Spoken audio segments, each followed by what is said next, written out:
हम लोग साइंस में फिजिक्स पढ़ रहे हैं और पिछले क्लास में कार्य ऊर्जा शक्ति समाप्त किए थे और आज हम लोग जो है प्रक्षेप गति से पढ़ रहे हैं। तो प्रक्षेप गति किसे कहते हैं? तो जब किसी वस्तु को थीटा कोण के साथ फेंका जाता है तो वह वस्तु परवलयाकार पथ में गति करता है। इस गति को प्रक्षेप गति कहते हैं। क्या कहते हैं? प्रक्षेप गति। ठीक है। थीटा कोण से ऊपर की ओर फेंका जाए, थीटा कोण से ऊपर। हाँ, जब किसी वस्तु को थीटा कोण से ऊपर की ओर फेंका जाए तो कैसा पथ बनाता है? परवलयाकार पथ बनाता है और इस गति को हम लोग प्रक्षेप गति बोलते हैं। क्या बोलते हैं? प्रक्षेप गति। तो प्रक्षेप गति का पथ का आकार परवलयाकार होता है। कैसा होता है? परवलयाकार। जैसे पत्थर हम लोग ऊपर की ओर फेंकते हैं तो ऊपर जाके परवलयाकार पथ की तरह बनाता है। वो कौन सा गति है? तो प्रक्षेप गति। भाला फेंकना प्रक्षेप गति। तोप से गोला दागना, तोप से हाँ, किसका उदाहरण है? प्रक्षेप गति का। बंदूक से गोली निकलना प्रक्षेप गति। क्रिकेट जो है, क्रिकेट खिलाड़ी द्वारा सिक्स लगाना, छक्का मारना प्रक्षेप गति। ये सब जो है प्रक्षेप गति का उदाहरण है। किसका उदाहरण है? प्रक्षेप गति।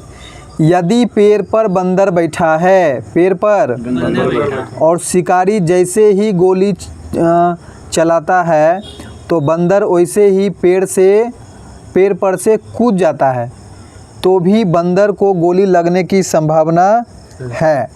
किसके कारण? प्रक्षेप गति के कारण। प्रक्षेप गति के कारण। अब आइए देखते हैं प्रक्षेप गति। देखिए, हम लोग जहाँ से किसी चीज़ को, किसी वस्तु को फेंकते हैं तो वो कैसा परवलयाकार पथ बनाता है ना। किसी आप ढेला को क्या कीजिए, ऊपर की ओर फेंकिए तो पहले ऐसे करके ऊंचाई तक जाएगा, फिर वो नीचे की ओर गिर जाता है। तो ऊंचाई, जो मैक्सिमम ऊंचाई होता है उसको एच मैक्स मतलब मैक्सिमम ऊंचाई कहलाया। ठीक है। और ये पूरे समय को जहाँ से हम लोग फेंके हैं और उसको ऊपर जाकर नीचे गिरने में जो समय लगता है उसको बोलते हैं टी, बड़ी टी। उसको प्रक्षेप काल या फिर उड्डयन काल। हाँ, प्रक्षेप काल या फिर उड्डयन काल। जहाँ से वस्तु को फेंके हैं और ऊपर जाकर पूरा नीचे गिरने में जो समय लगता है उसको क्या बोलते हैं? उड्डयन काल। ठीक है। सुनिए, उड्डयन काल बराबर होता है चढ़ान काल प्लस उतरान काल। चढ़ान काल उतरान काल का मतलब हो रहा है कि किसी वस्तु को हम फेंकें तो ऊपर जितना जा रहा है वो चढ़ान काल। ठीक है। मैक्सिमम पॉइंट तक जहाँ तक गया वो चढ़ान काल। ठीक है। और मैक्सिमम ऊंचाई के बाद वो फिर नीचे की ओर गिरता है, वो उतरान काल। तो कुल उड्डयन काल शुरू से लेके अंतिम तक जहाँ गिरा तो उड्डयन काल बराबर हो जाता है चढ़ान काल प्लस उतरान काल। चढ़ान काल प्लस उतरान काल। ठीक है। चढ़ान काल प्लस उतरान काल। अब देखिए, इसका फॉर्मूला है, इसका फॉर्मूला H बराबर, अगर ऊंचाई निकालना हो, क्या निकालना हो? ऊंचाई निकालना हो कि मैक्सिमम कितना ऊंचाई तक गया है तो ऊंचाई हम लोग निकाल सकते हैं। और क्या? रेंज। क्या है? रेंज। देखिए, जहाँ से हम लोग फेंके हैं वो तो ऊपर की ओर जाके ऐसे नीचे गिरा है, तो शुरू बिंदु से अंतिम बिंदु के बीच की दूरी को क्या बोलते हैं? रेंज बोलते हैं। क्या बोलते हैं? रेंज। और टी तो हमारा हो गया उड्डयन काल। उड्डयन काल शुरू होके अंतिम तक ज़मीन पे गिरने में जो समय लगता है वो हमारा टी होता है। तो इसमें न्यूमेरिकल बनता है HRT वाला। ठीक है। हाँ, H का पूछेगा मैक्सिमम ऊंचाई कितना, या फिर रेंज R का पूछेगा, या फिर उड्डयन काल T पूछेगा। तो H बराबर क्या होता है? U²sin²θ/2g। हाँ, H बराबर U²sin²/2g। U²sin²θ/2g। सब में स्क्वायर, U का स्क्वायर, साइन का स्क्वायर और नीचे भी 2। 3 जगह 2 दिख रहा होगा क्या? U²sin² और नीचे 2g। ये H निकालने का है। ठीक है। और वहीं R रेंज का पूछ दे। रेंज R बराबर सूत्र क्या होता है? आर बराबर होता है u square sine 2 theta by g, u square sine 2 theta by g, 2 theta by g. और वहीं टी का पूछ दे, टी उड्डयन काल बताइए प्रक्षेप गति में, तो टी बराबर 2u sine theta by g, 2u sine theta by g. ठीक है, 2u साइन थीटा बाय जी। तो तीनों का याद रखिएगा एच आर टी का, एच बराबर you square sine square theta by 2g। अब देखिए एक चीज़ याद रखिएगा, कितना डिग्री पर मैक्सिमम ऊंचाई होगा? 90 डिग्री। तो 90 डिग्री पर। ठीक है, किसी भी चीज़ को हम फेंक रहे हैं, वस्तु को फेंक रहे हैं, कितना डिग्री पर फेंकें कि मैक्सिमम ऊंचाई तय करे? तो 90 डिग्री पे। कितना डिग्री पर? 90 डिग्री पर। साइन 90 के कारण। हाँ ठीक है, साइन 90 का मान एक होता है जो मैक्सिमम देता है। आगे आइए, कितना डिग्री पर मैक्सिमम रेंज प्राप्त करेगा? मैक्सिमम रेंज मतलब मैक्सिमम दूरी तक जाए। नीचे अगर ज़मीन की बात करें तो हम किसी ढेला को ऊपर की ओर फेंके हैं तो रेंज के रूप में मतलब मैक्सिमम दूरी तक जाने के लिए 45 डिग्री। कितना डिग्री पर? 45 डिग्री। मैक्सिमम ऊंचाई बोले 90 डिग्री और मैक्सिमम दूरी बोले तो 45 डिग्री। ठीक है, तो ये सूत्र में याद रखिएगा, एच तो जान रहे हैं, एच जो कि मैक्सिमम ऊंचाई है, आर क्या है? रेंज परास, और टी क्या है? उड्डयन काल, और थीटा क्या है? कोण। थीटा क्या है? कोण है। और यू इसमें क्या है? प्रारंभिक वेग, और छोटी जी क्या है? गुरुत्वीय त्वरण। गुरुत्वीय त्वरण है। ठीक है, गुरुत्वीय त्वरण है।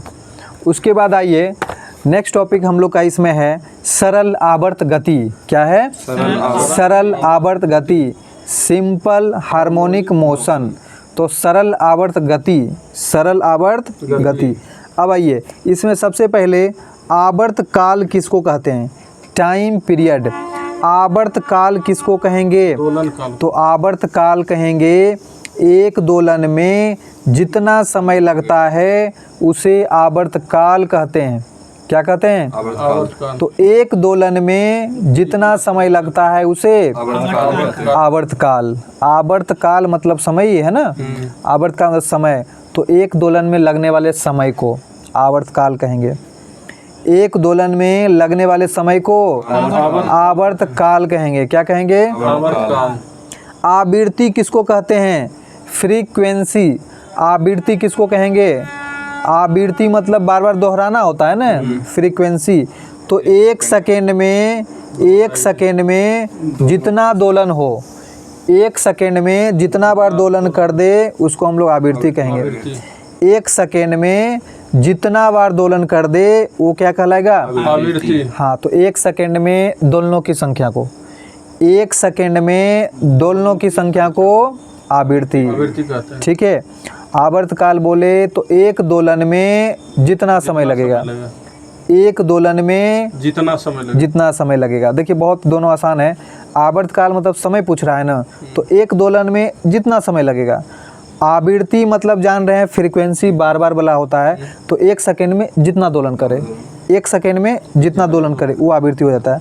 अब आगे आइए, आवर्त काल और आवृत्ति में संबंध। तो T बराबर होता है 1/f। T बराबर 1/f, यानी आवर्त काल आवृत्ति का व्युत्क्रमानुपाती होता है। आवर्त काल आवृत्ति का व्युत्क्रमानुपाती। T बराबर 1/f या फिर F बराबर 1/t। आवृत्ति का SI मात्रक क्या होता है? आवृत्ति का मात्रक हर्ज। आवृत्ति का मात्रक हर्ज, या फिर फॉर्मूला साहब क्या बोलिएगा? आवृत्ति F बराबर 1/t होता है ना, 1/t मतलब सेकंड इनवर्स। सेकंड इनवर्स, या इसको प्रति सेकंड भी बोलते हैं। सेकंड इनवर्स को प्रति सेकंड भी बोलते हैं। तो आवृत्ति का SI मात्रक सेकंड इनवर्स या फिर हर्ज। ठीक है, अब देखिए बहुत इंपॉर्टेंट फार्मूला है, सरल लोलक का आवर्त काल T बराबर। ठीक है, सरल लोलक का आवर्त काल T बराबर फॉर्मूला क्या होता है? 2π√L/g। बहुत इंपॉर्टेंट है, इसमें बहुत ही क्वेश्चन बनता है।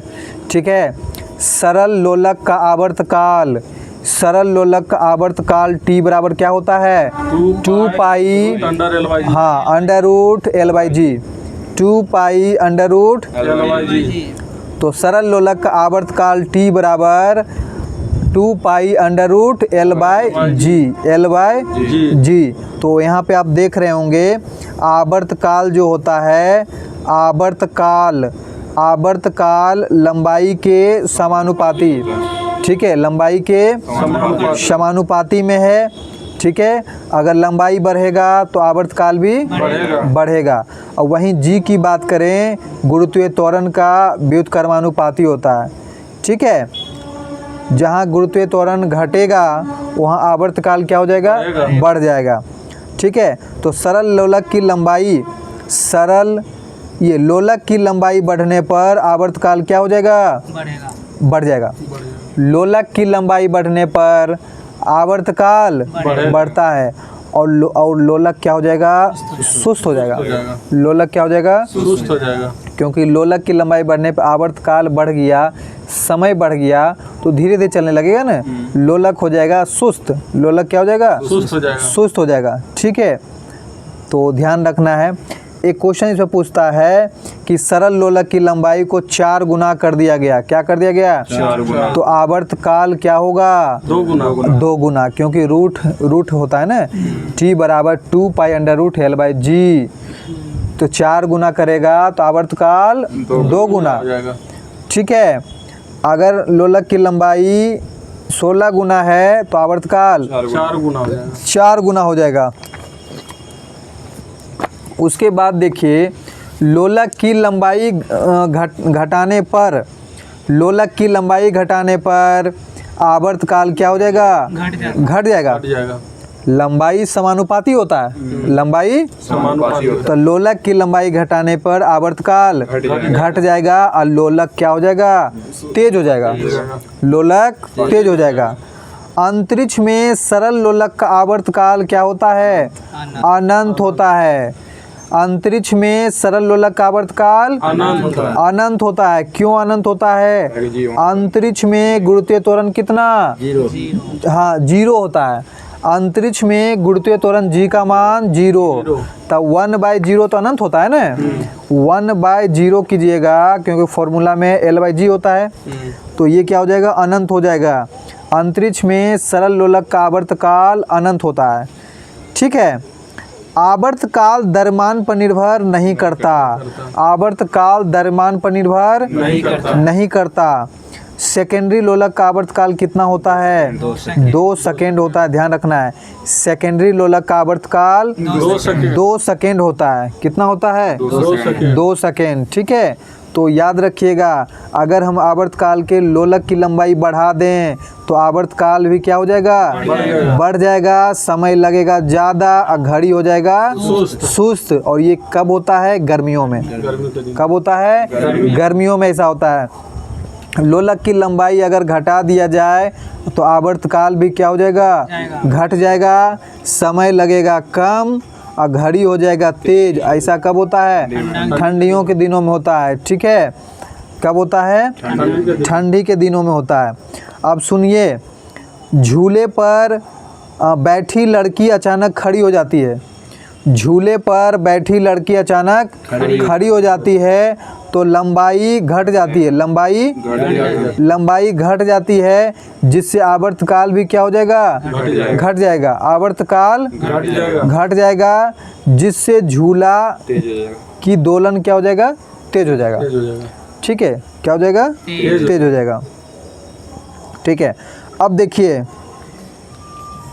चंद्रमा पर जी का मान, चंद्रमा पर जी का मान पृथ्वी के जी के मान का कितना होता है? 1/6। हाँ 1/6 गुना कम है। 1/6 गुना कम है। इसलिए चंद्रमा पर लोलक का आवर्तकाल बढ़ जाता है। चंद्रमा पर लोलक की आवर्तकाल क्या होता है? बढ़ जाएगी। और घड़ी क्या हो जाएगी वहाँ पे? सुस्त। चंद्रमा पर घड़ी सुस्त हो जाएगी और पृथ्वी पर घड़ी फास्ट हो जाएगी। अब सुनिए, घर्षण बल, घर्षण बल, फ्रिक्शन फोर्स तो घर्षण एक प्रकार का क्या है? बल है। बल है। घर्षण एक प्रकार का बल है जो कि हमेशा विपरीत दिशा में लगता है। घर्षण हमेशा विपरीत दिशा में लगता है और कार्य हमेशा क्या होगा? नेगेटिव। ठीक है, कार्य हमेशा नेगेटिव होता है, कार्य हमेशा।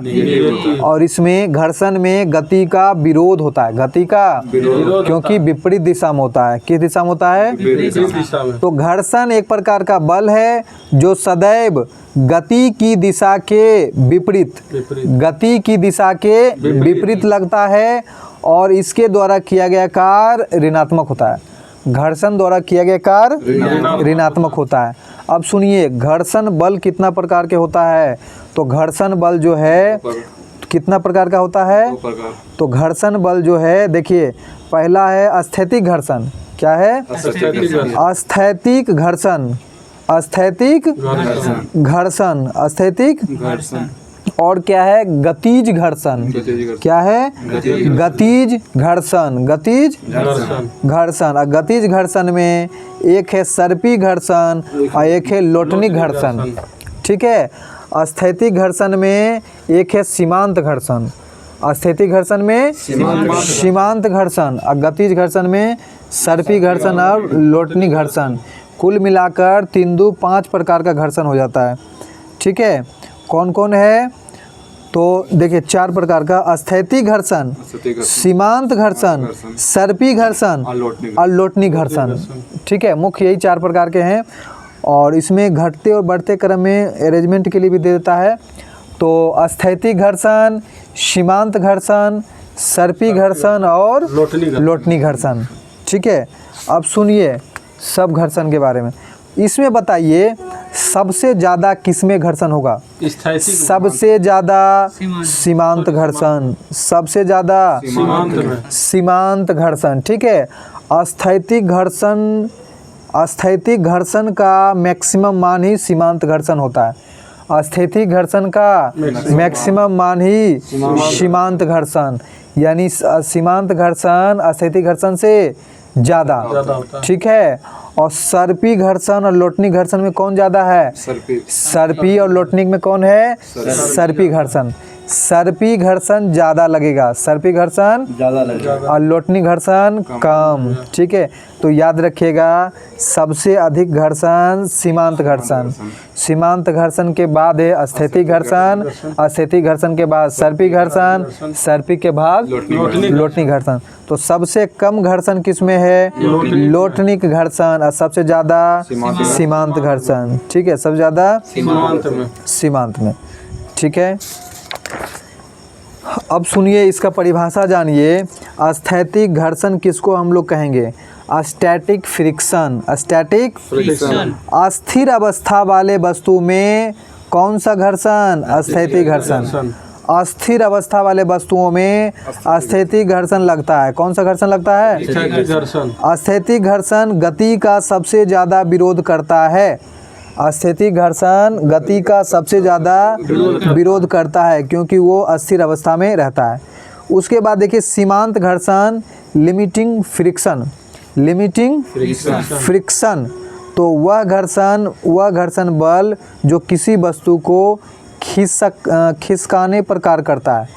ठीक है, खिसकाने पर कार्य करता है, उसको हम सीमांत घर्षण कहेंगे। क्या कहेंगे? अब देखिए अस्थिर है तो स्थैतिक घर्षण, और खिसकाने के लिए जो काम किया जाता है, जो बल लग रहा है खिसकाने के लिए, वो सीमांत घर्षण है। क्या है? सीमांत घर्षण। स्थैतिक घर्षण के अधिकतम मान को ही सीमांत घर्षण कहते हैं। स्थैतिक घर्षण के अधिकतम मान को सीमांत घर्षण कहते हैं। ठीक है, तो ये दोनों कन्फ्यूजन नहीं होगा, याद रखिएगा। सीमांत घर्षण सबसे ज़्यादा, उसके बाद स्थैतिक घर्षण। ठीक है, उसके बाद आइए सर्पी घर्षण, स्लाइडिंग फ्रिक्शन। सर्पी घर्षण, स्लाइडिंग फ्रिक्शन तब वह घर्षण बल जो किसी तल के ऊपर खिसकाने पर लगता है। ठीक है, किसी तल के ऊपर खिसकाने पर, वो है सर्पी घर्षण। क्या है? सर्पी घर्षण। उसके बाद है लोटनिक घर्षण। Rolling friction. लोटनिक घर्षण मतलब रोलिंग फ्रिक्शन। चक्का वाला चीज। हाँ, जब वस्तु लुढ़क रही हो, जब वस्तु लुढ़क रही हो। तो लोटनिक घर्षण का कार्य करता है। जब वस्तु लुढ़क रही हो, ठीक है, तो नाम से ही सबका पता चल रहा है किसमें ज़्यादा घर्षण किसमें कम। और लोटनिक घर्षण लौट के जा रहा है मूव करते हुए, उसमें सबसे कम घर्षण लगेगा। अस्थितिक घर्षण अस्थिर अवस्था में है, उसमें ज़्यादा लगेगा, और उससे भी ज़्यादा किसमें, सीमांत घर्षण में लगता है। और सर्पी घर्षण सरकाने में लगता है ना। अब आइए, घर्षण को कम कैसे कर सकते हैं। घर्षण को कम कैसे किया जा सकता है, तो स्नेहक का प्रयोग करके, लुब्रिकेंट का प्रयोग करके, ठीक है। घर्षण को कम करने के लिए स्नेहक का प्रयोग होता है। किसका प्रयोग? स्नेहक। तो जो घर्षण बल के मान को कम करे वो स्नेहक कहलाता है। जो घर्षण बल के मान को कम करे। वो स्नेहक होता है, लुब्रिकेंट होता है। और भी चीज़ है जैसे पाउडर, ठीक है। स्नेहक के रूप में सुनिए किसका किसका प्रयोग होता है। पाउडर, तेल, हाँ। Grease, Mobil. तो स्नेहक के रूप में पाउडर, ग्रेफाइट, तेल, मोबिल, ग्रीस, पानी, तो ये सब स्नेहक के रूप में काम लिया जाता है। अब सुनिए, घर्षण बल के कारण ही मनुष्य जो है न्यूटन के तृतीय नियम का पालन करते हुए चल पाता है, ठीक है। घर्षण बल के कारण ही मनुष्य जमीन पे चल पाता, अन्यथा नहीं चल पाता। घर्षण के कारण ही मनुष्य चल पाता। अब कौन सा नियम काम करता है? तीसरा नियम। तीसरा नियम, न्यूटन की गति का तीसरा नियम काम करता है। अब सुनिए, घर्षण बल कम रहने के कारण बर्फ पर चलने में परेशानी होती है। जहाँ पे अगर घर्षण बल कम है, घर्षण बल कम है। हाँ, तो बर्फ पर चलने में क्या होती है? परेशानी, क्योंकि घर्षण बल वहाँ क्या होता है? कम, ठीक है। शैवाल यानी कजली क्या होता है? कजली पर चल नहीं पाते हैं। जहाँ कजली बैठा हुआ था ज़मीन पे, वहाँ पे हम लोग चल नहीं पाते हैं क्योंकि घर्षण बल कम होता है। खिसा हुआ चप्पल, ठीक है, खिसा हुआ चप्पल या जूता पहनकर चलने में कभी कभी गिर जाते हैं, स्लिप कर जाता है। क्या? क्यों? घर्षण उसमें कम हो जाता है, ठीक है। उसके बाद देखिए, घर्षण गुणांक क्या है? घर्षण गुणांक क्या है? घर्षण गुणांक। तो घर्षण गुणांक को म्यू से सूचित करते हैं। घर्षण गुणांक म्यू। घर्षण गुणांक बराबर होता है, घर्षण गुणांक बराबर क्या होता है? म्यू बराबर F/R। म्यू बराबर F/R। जहाँ F क्या है? घर्षण बल, R क्या है? तो अभिलंब बल, अभिलंब बल। तो घर्षण बल बटा अभिलंब बल। घर्षण गुणांक बराबर होगा घर्षण बल बटा अभिलंब बल। घर्षण गुणांक निकालना होगा तो घर्षण बल बटा अभिलंब बल, घर्षण बल बटा अभिलंब बल। म्यू बराबर F/R। म्यू बराबर F/R। तो F क्या है? घर्षण बल, R क्या है? अभिलंब बल, बड़ी R है, ठीक है, कैपिटल R।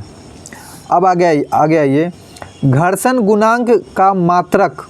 तो घर्षण गुणांक मात्रकहीन और बीमाहीन राशि है, क्योंकि घर्षण गुणांक बराबर जो होता है घर्षण बल बटा अभिलंब बल, दोनों बल ही है ना, तो इसका मात्रक और बीमा कट जाता है। तो घर्षण गुणांक का ना तो मात्रक होता है ना तो बीमा होता है। घर्षण गुणांक का मान जो होता है 0 और 1 के बीच में होता है। घर्षण गुणांक का मान 0 और 1 के बीच में होता है, 0 और 1 के बीच होता है। अब आइए, अभिकेंद्रीय बल, अभिकेंद्रीय बल। हाँ, सेंट्रीपिटल फोर्स। तो अभिकेंद्रीय बल, तो किसी वस्तु को वृत्तीय गति में घूमने के लिए अभिकेंद्र बल की आवश्यकता होती है। किसी वस्तु को वृत्तीय गति गोल गोल घूमने के लिए कौन सी बल की आवश्यकता होती है? अभिकेंद्रीय बल, ठीक है। अभिकेंद्रीय बल, अभिकेंद्र बल को केंद्राभिमुख बल भी कहते हैं। अभिकेंद्रीय बल को केंद्र अभिमुख बल भी कहते हैं, ठीक है। तो किसी वस्तु को वृत्तीय गति में घूमने के लिए अभिकेंद्र बल की आवश्यकता होती है। या फिर हम कह सकते हैं कि जब कोई वस्तु जब कोई वस्तु वृत्ताकार पथ पे घूमता है तो उस पे केंद्र की ओर एक बल लगता है, उसी को हम लोग क्या कहते हैं? अभिकेंद्रीय बल। अभिकेंद्रीय बल। तो सुनिए, अभिकेंद्रीय बल।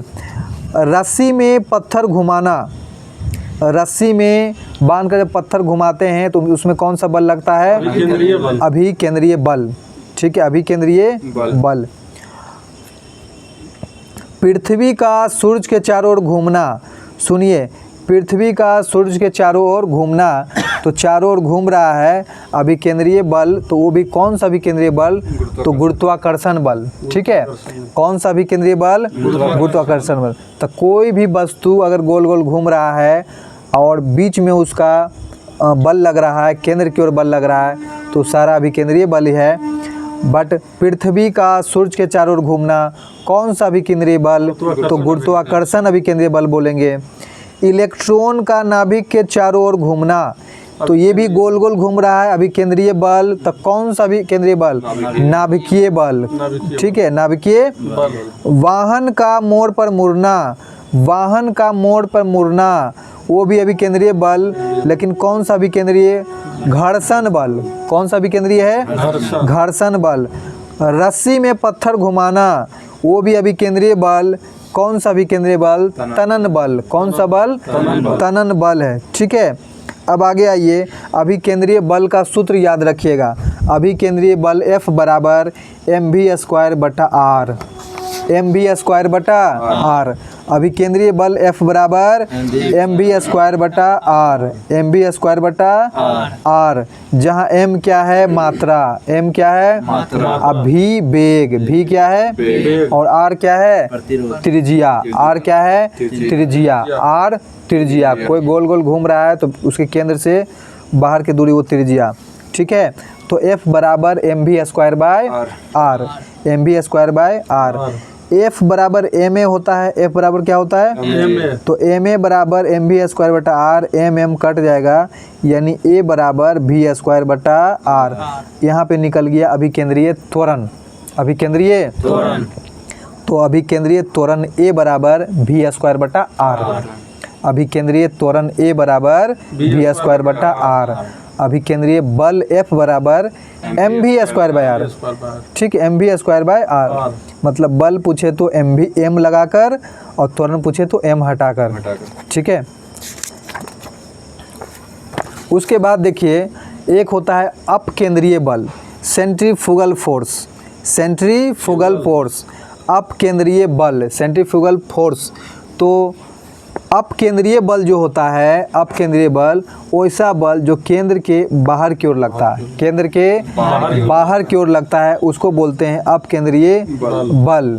केंद्र की ओर लग रहा है तो अभिकेंद्रीय बल, और केंद्र के बाहर की ओर लग रहा है तो अपकेंद्रीय बल। अपकेंद्रीय बल, और यह एक काल्पनिक बल है। यह कैसा बल है? काल्पनिक बल है। यह एक काल्पनिक बल। हाँ, तो इसका देखिए एग्जाम्पल क्या है अपकेंद्रीय बल का?